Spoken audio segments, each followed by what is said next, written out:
Hi everyone. In this video we will discuss about the chapter D and F block elements. So as you know, many elements are present in the periodic table, which is nearly more than 100 elements. But to study about each and every element particularly or individually, it is very difficult. So they have categorized these elements into different blocks as S block, P block, D block and F block. This is based on the entrance of electron in the outermost shell. If last electron enters into S orbital, then those are said to be S block elements.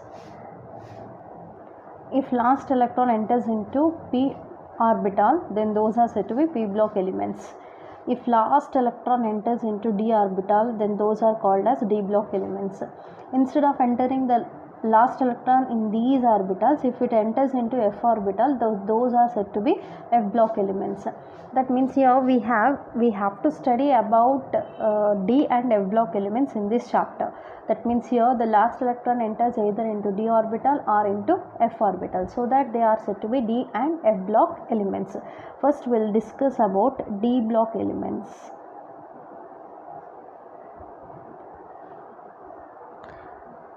So the elements, first we have to discuss about the definitions. From this chapter you will get nearly weightage of this chapter is 8 marks. From this 8 marks you will get one 2 mark question, 2 into 1 2 marks. Next you will get 3 mark questions 2, 3 into 2 6, totally 8 marks you will get from this chapter. So it is very important chapter and easiest chapter to answer and gain 8 marks. First we will see the definition of D block elements. So D block elements are defined as the element in which the added electron enters into n-1d orbital. If the last electron or added electron enters into n-1d orbital, then those are called as D block elements.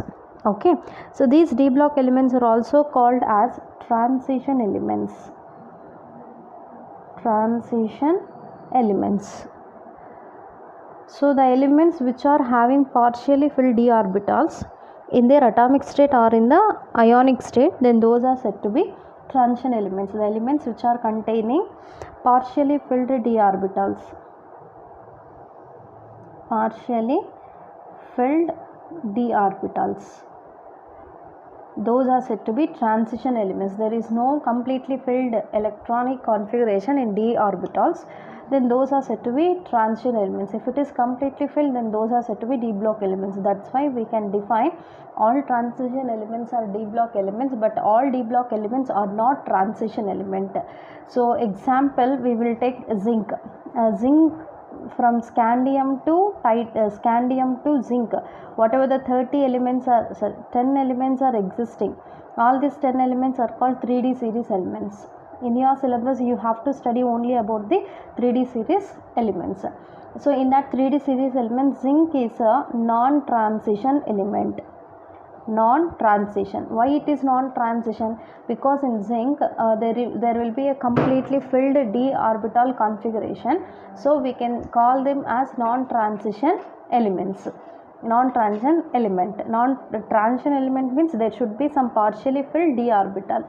If it is completely filled, then that is said to be non-transition. Zinc is a non-transition element.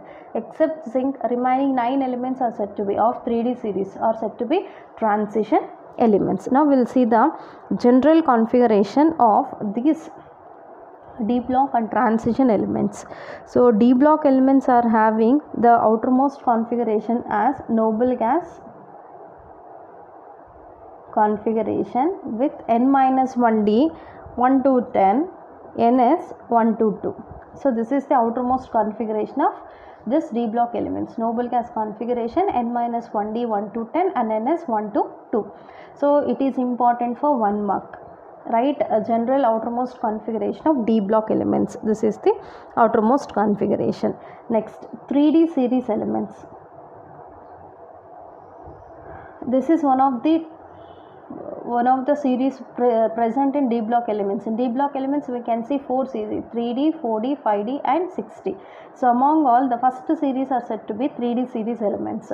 In this 3D series element, the last electron enters into third energy level d orbital. So its outermost configuration is also very important for 1 mark. That is, it has noble gas configuration of argon, next 3d 1 to 10, 4s 1 to 2. So this is the outermost configuration of 3D series, which is very important for 1 mark. Okay, next another one is outermost configuration of this transition elements, that is n minus 1 d 1 to 10, sorry 1 to 9, because there should be no completely filled configuration. So n minus 1 d 1 to 9, ns 1 to 2. So this is outermost configuration of transition elements. So whereas this and this very important for 1 mark, configurations of d block elements and 3D series elements. That is the first general property. Next, electronic configuration. Scandium, first element in 3D series is scandium. Next, titanium, vanadium, chromium, manganese, iron, cobalt, nickel, copper, zinc.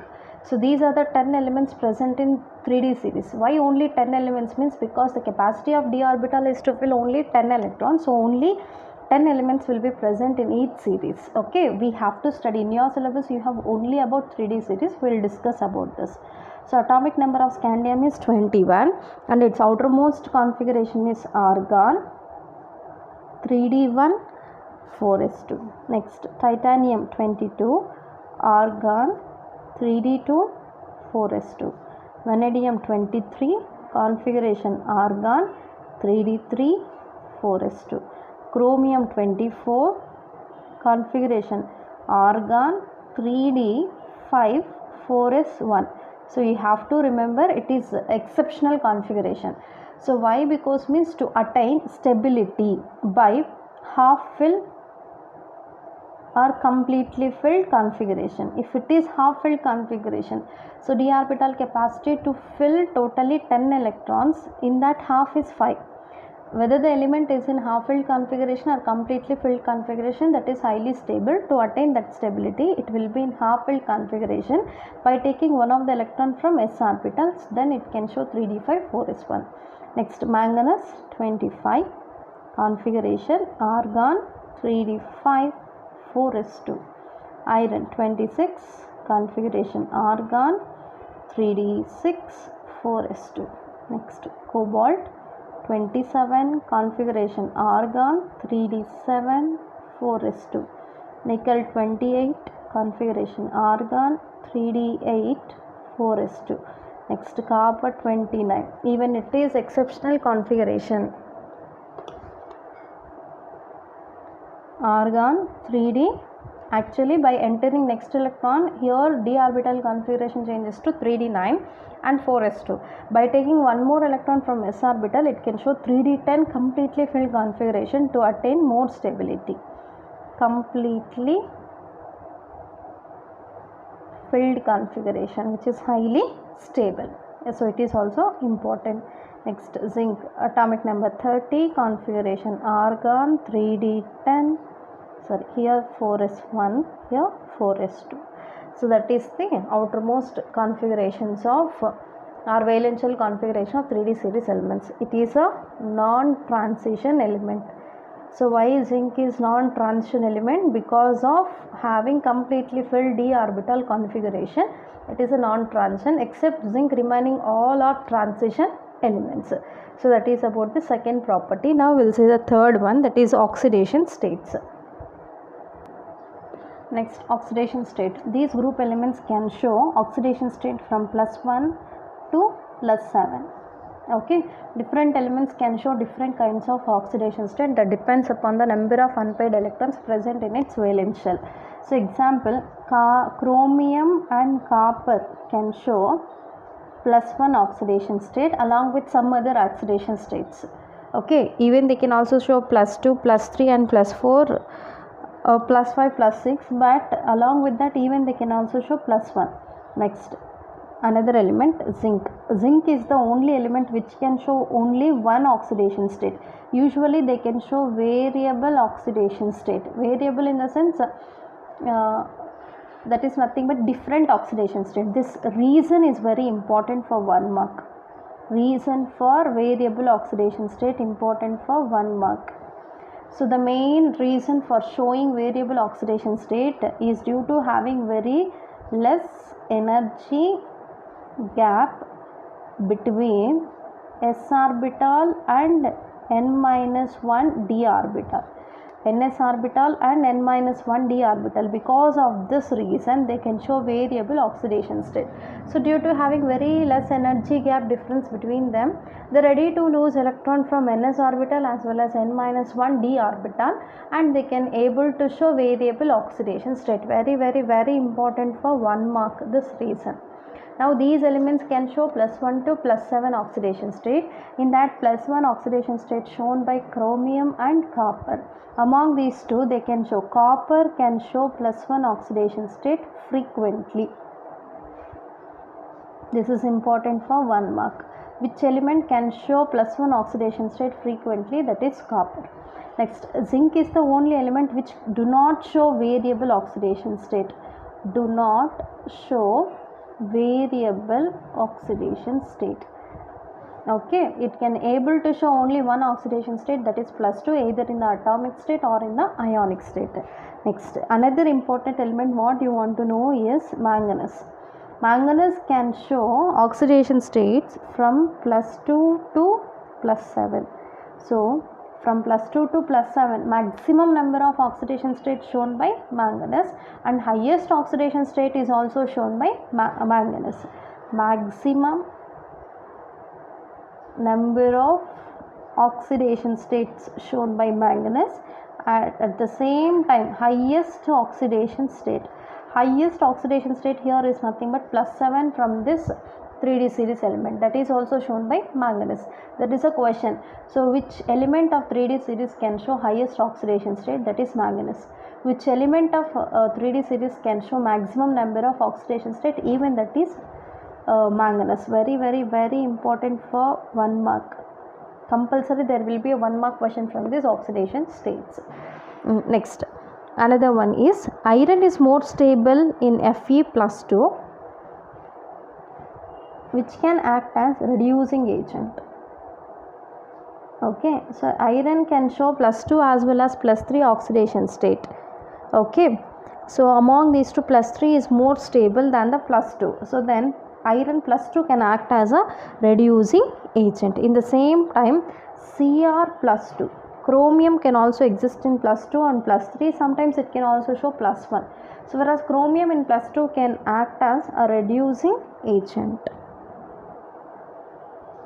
Okay, next one, the element manganese. Manganese can also able to show +2, +3. I have already told you manganese is the only element which can show +2 to +7 oxidation state. Now manganese, which is in +3 oxidation state, can act as an oxidizing agent. It can act as an oxidizing agent. Okay, along with that, one more important point you want to remember, that ruthenium is the element which can show +8 oxidation state. Ruthenium belongs to this 4D series element. Okay, so this ruthenium is having the property to lose 8 electrons and can show oxidation state of +8. This is also another question which is important for 1 mark. In D block elements, I am telling about D block, not 3D series. In D block element, which is the element can show highest oxidation state, that is ruthenium, that is nothing but +8 oxidation state. Okay, in the same time it can also show osmium can also show this +8 oxidation state, but that not belongs to 4D series. That is about the most important information related to oxidation states. So these group elements or D block elements can show variable oxidation state. Only the reason is due to having less energy gap between s orbital and n-1 d orbital. Hence they can lose most of the electrons from s orbital as well as n-1 d orbital and able to show variable oxidation state. They can show oxidation state from +1 to +7. The 3D series element which can able to show +1 oxidation state frequently is nothing but copper. And zinc is the only element which do not show variable oxidation state either in the atomic state or in the ionic state.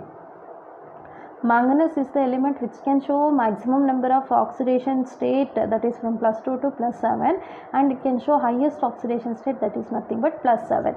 And this is about the information how and when they can act as reducing agents and oxidizing agent in their oxidation states.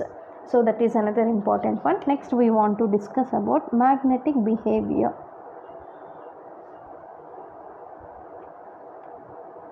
So this is also another important topic. From this also you will get 1 2-mark question compulsorily. Okay, 1 2-mark question compulsorily.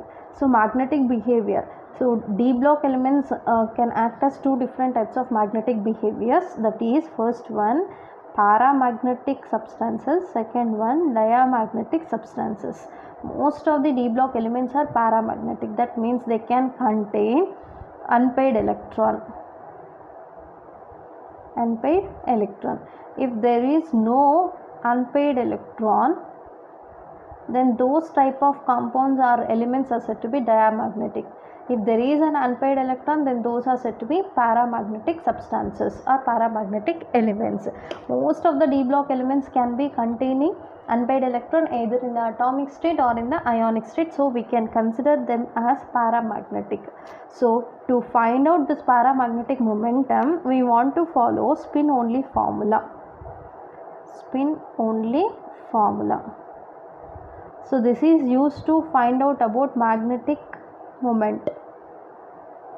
Magnetic moment. Magnetic moment can be easily found by using the spin only formula. Magnetic moment is indicated by mu. So this mu is equals to square root of n into n plus 2. Here n is nothing but total number of unpaired electrons. If unpaired electron is present, then that type of element is said to be paramagnetic. Okay, so n always indicates number of unpaired electron. So if unpaired electron is there, then only it can show that magnetic behavior. So there is a formula every time you want to write this electronic configuration, then finding of number of unpaired electrons is very difficult. So we can go through a shortcut.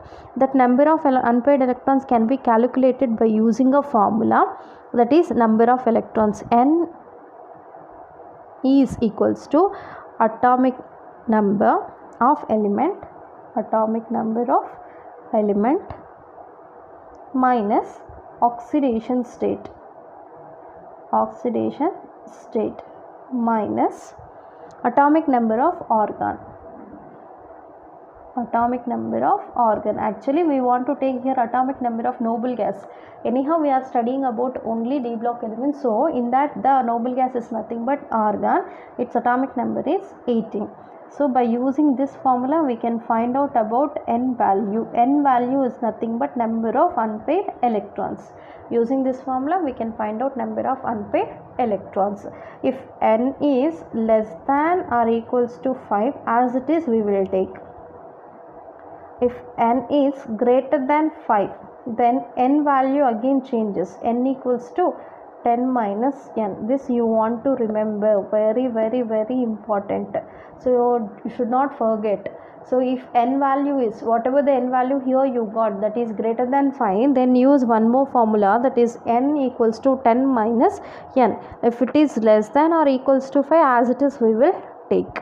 Okay, so now we'll see a few examples to find out this magnetic momentum of paramagnetic substances. Now we'll see 2 examples to calculate this magnetic moment.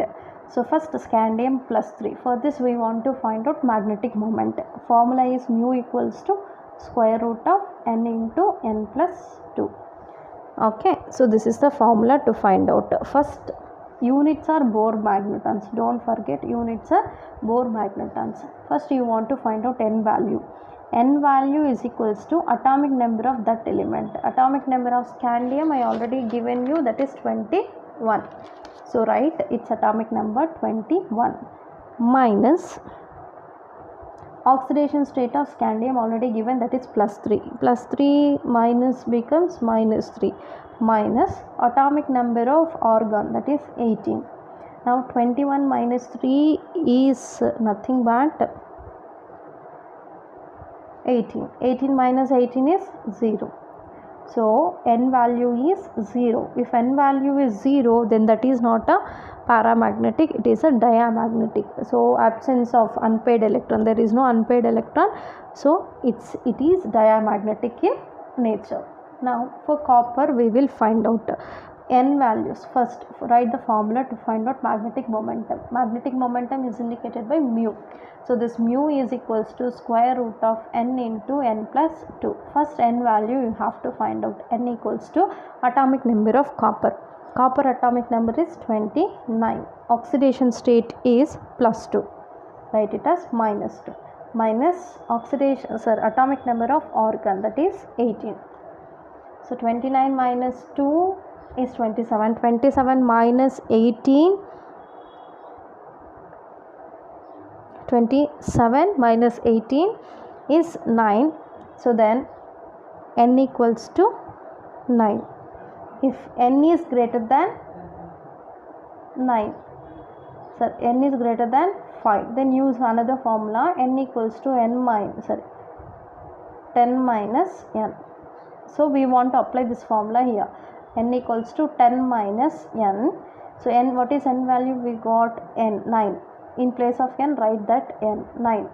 N equals to 10 minus 9, which is equals to 1. Number of unpaired electrons we have found, that is 1. 1 unpaired electron is there. You just substitute here. Then mu equals to square root of 1 into 1 plus 2. 1 into 1 plus 2, you will get finally the value. Okay, so by this formula we can easily find out about the magnetic moment. You will get magnetic momentum equals to square root of 3. This mu is equals to 3 point something Bohr magnetons. You just find out the final value. So that is about the formula which is used to find out about magnetic momentum. Here I am giving few questions. First one, find out magnetic momentum of Mn plus 2. Second one, find out magnetic momentum of Fe plus 2. Find out magnetic momentum of Zn plus 2. So these three are homework for you. You just try to find out magnetic momentum of these three and send the answers to me. Next, scandium salts are diamagnetic. Why? Scandium plus 3 salts are diamagnetic. Why? Here is our answer. Already we have found that there is no unpaired electron. If there is no unpaired electron, then that is obviously diamagnetic. Answer is due to the absence of unpaired electron, which is very important for 1 mark. Okay, in the same manner, color property also we can easily tell. So color properties also depends upon the number of unpaired electrons. If unpaired electron is there, then that is color. Absence of unpaired electron,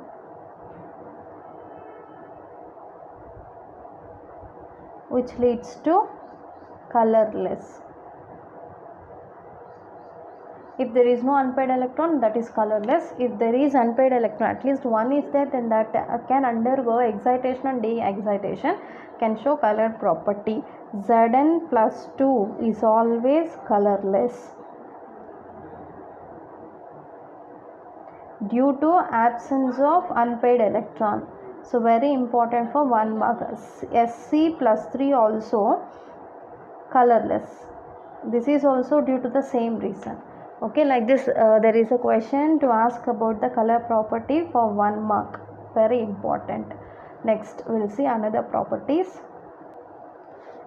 Next important topics from this chapter is reasons for color property.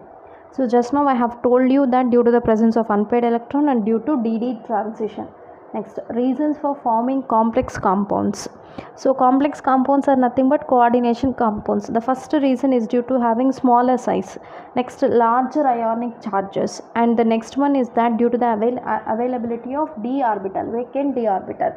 So these are the three reasons for forming this complex compounds. Next, reasons for showing catalytic property. Even they can also be acts as catalyst in different manufacturers. Example, we can take iron as a catalyst for manufacturing of ammonia in Haber's process.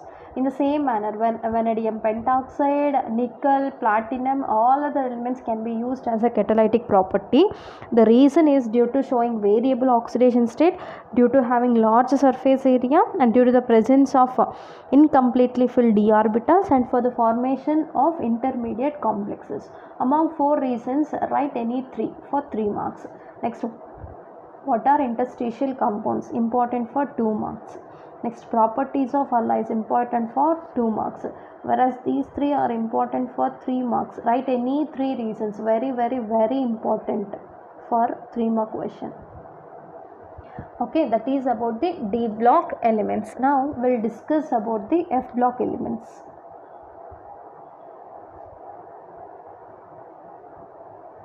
So F block elements are the elements in which the last electron enters into F orbital. So then those are said to be F block elements. So F orbital capacity to fill totally 14 electrons. So in each series 14 elements will be present. There are 2 series in F block elements. First one is lanthanides. Next one is actinides. Lanthanides and actinides. Lanthanides are known as 4f series elements because F orbital starts with 4th energy level. So first series elements are 4f series. Actinides are said to be 5f series elements. That means here the last electron enters into 5th energy level F orbital. So first we will see about lanthanides. Next, actinides. Okay, first we will see the general configuration of lanthanides. Lanthanides are the elements in which the last electron enters into 4f orbital. Those are said to be lanthanides. So these lanthanides are from cerium to lutetium. So cerium atomic number is 58, lutetium atomic number is 71.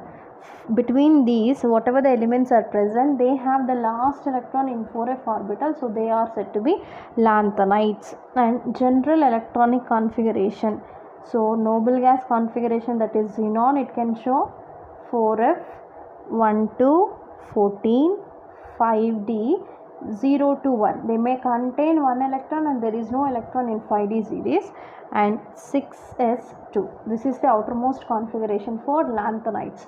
That means here these lanthanides are containing the last electron in 4f orbital. Next, another one is they can show oxidation states. So the common oxidation state shown by lanthanide is +3. Common oxidation state shown by lanthanide is +3. Other than this +3, they can also show +2 oxidation state.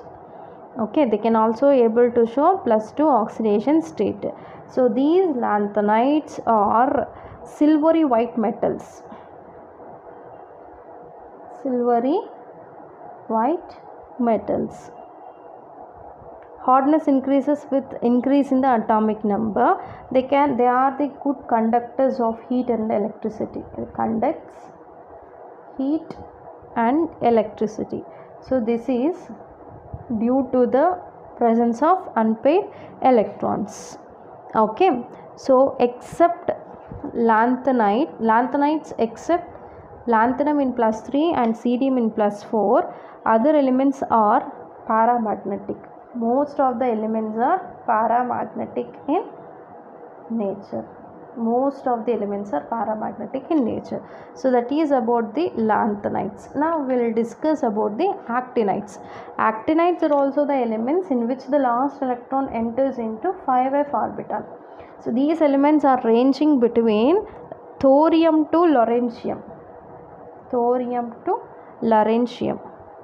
So thorium atomic number is 90, lawrencium atomic number is 103. Between them, whatever the elements are contained, those elements are having the last electron in 5f orbital. So that's why they are considered as the actinides. This is first one. Next, second point, electronic configuration. They are having the electronic configuration of a noble gas, that is radon, and 5f exactly like this. Instead of 4f, we will have 5f, 6d and 7s, that is 5f, 1 to 14. Next, 60, 0 to 1, 7s2. This is the outermost configuration of actinides. Next, common oxidation state even here is +3. Along with that, they can show highest oxidation state as +7, whereas highest oxidation state here is just +4. That's it. Next, another point is that the property. So these are radioactive. All are radioactive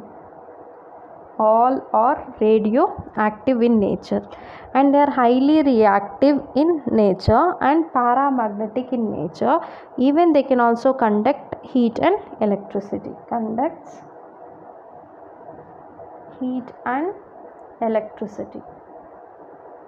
They are also paramagnetic in nature. Because of having the unpaired electron, they can show paramagnetic behavior. So that is about the properties of lanthanides and actinides. There is a chance to ask the difference between the lanthanides and actinides or similarities between the lanthanides and actinides. Okay, based on that you can write any 3 similarities or differences between them. Next one, what is a mish metal? This is last concept and most important concept from this chapter for 2 marks. What is a mish metal? So mish metal is a typical composition of 50% of cerium, next 25% of lanthanum and small amounts of neodymium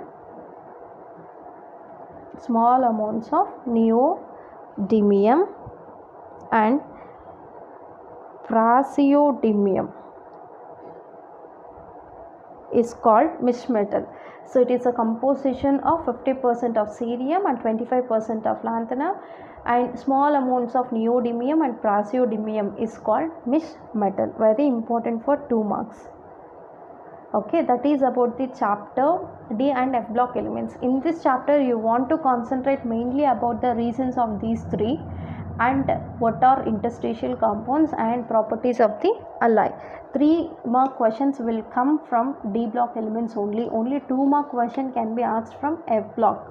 So it may be based on the mish metal, or it may be similarities or differences between lanthanides and actinides, or its outermost electronic configuration. So these F block elements are also known as inner transition elements. Remember even this point. So that is about the chapter D and F block elements. There is compulsory question from oxidation state as well as the magnetic behavior of 3D series elements. So in next class we will discuss about another chapter.